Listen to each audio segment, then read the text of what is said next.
എന്റെ പെങ്ങളെ അത് അനുഭവിച്ച പെണ്ണിനല്ലാതെ ആ വേദനയെ കുറിച്ച് വേറെ ആർക്കും അറിയില്ല. അല്ലാഹുവിന്റെ റസൂൽ സല്ലല്ലാഹു അലൈഹി വസല്ലമ തങ്ങള് റൂഹ് പിടിച്ച് അരയുടെ ഭാഗത്ത് വന്നപ്പോ തന്റെ വളർത്തുമകൻ ഉസാമ റളിയല്ലാഹു തആല അൻഹയോട് ആയിഷ ബീവി പറയുന്നുണ്ട്, പല്ല് തേക്കാൻ സ്വന്തം കൈ പൊങ്ങാത്ത നബി, വേദന സഹിക്കാൻ കഴിയാതെ കൈ പൊക്കാൻ കഴിഞ്ഞില്ല അല്ലാഹുവിന്റെ റസൂലിന്. ആ പ്രവാചകന് രണ്ട് കൈ ഉയർത്തുകയാണ്. രണ്ട് കൈയും ഇങ്ങനെ ഉയർത്തിയിട്ട് ചേർത്ത് പിടിച്ചിട്ട് തന്റെ വളർത്തുമകൻ ഉസാമയോട് പറയുന്നു, ഉസാമ, എനിക്ക് വേണ്ടിയൊന്ന് ദുആ ചെയ്യ് പൊന്നുമോനെ, എനിക്ക് വേണ്ടിയൊന്ന് ദുആ ചെയ്യ് പൊന്നുമോനെ. മരണവേദന എന്നെ കൊണ്ട് താങ്ങാൻ കഴിയുന്നില്ല ഉസാമ.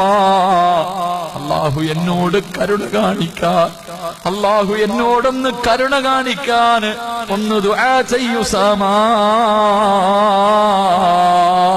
അല്ലാഹുവിന്റെ റസൂല് പോലും പറഞ്ഞു പോയെങ്കില്, അല്ലാഹുവിന്റെ റസൂല് പോലും മരണവേദന സഹിക്കാൻ കഴിയാതെ കരഞ്ഞു പോയെങ്കില്, എന്റെ പ്രിയമുള്ളവരെ, ഞാനും നിങ്ങളും മരിക്കേണ്ടവരാണല്ലോ. ആ ചിന്ത നിനക്കുണ്ടോ? ആ ചിന്ത നിനക്കുണ്ടോ? അല്ലാഹുവിന്റെ റസൂലിന്റെ റൂഹ് പിടിക്കാമെന്ന അസ്റായീലിനെ കണ്ടിട്ട് ഫാത്തിമ ബീവി പോലും കരഞ്ഞു പോയെങ്കിൽ, അല്ലാഹുവിന്റെ റസൂലിന്റെ പൊന്നുമോള് പോലും പേടിച്ചു പോയെങ്കിൽ, അല്ലാഹുവേ, നമ്മുടെ അവസ്ഥ ചിന്തിച്ചിട്ടുണ്ടോ? ഓരോ നബിദിനം ഇങ്ങനെ ആഘോഷിച്ച് തീർത്താ പോരല്ലോ, ഓരോ നബിദിനവും ആഘോഷിച്ച് തീർത്താ പോരല്ലോ.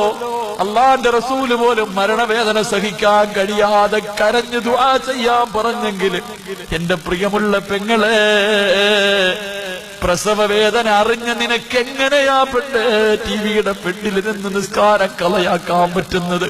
നീ അനുഭവിച്ചവളല്ലേ അല്ലാഹുവേ, നീ വേദന അനുഭവിച്ചവളാണ്. എന്നിട്ടും എങ്ങനെ കഴിയുന്ന പെണ്ണ് ടിവിയുടെ പെണ്ണിലിരിക്കാൻ? ഞങ്ങളാരും പ്രസവവേദന അറിഞ്ഞിട്ടില്ല. അത്ര വലിയ വേദന ഒരാളും സഹിച്ചിട്ടില്ല. ഞങ്ങൾക്കറിയില്ലെന്ന് പറയാൻ പെണ്ണെ, അറിഞ്ഞ നിനക്കെങ്ങനെ കഴിയുന്നടി? 3-4 പെറ്റ ഉമ്മ, നീ ടിവിയുടെ ഫ്രണ്ടിലിരുന്ന് നിന്റെ ജീവിതം തുലയ്ക്കുകയല്ലേ?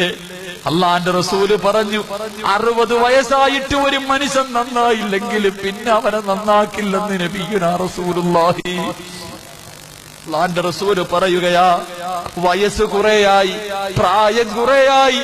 ചില ഉപ്പമാരെ കണ്ടിട്ടില്ലേ, മുടിയെല്ലാം നരച്ച് രോഗിയായി മരണവും കാത്തിരുന്നു. എന്നാലും ഒരു സുബ്ഹാനല്ലാഹ്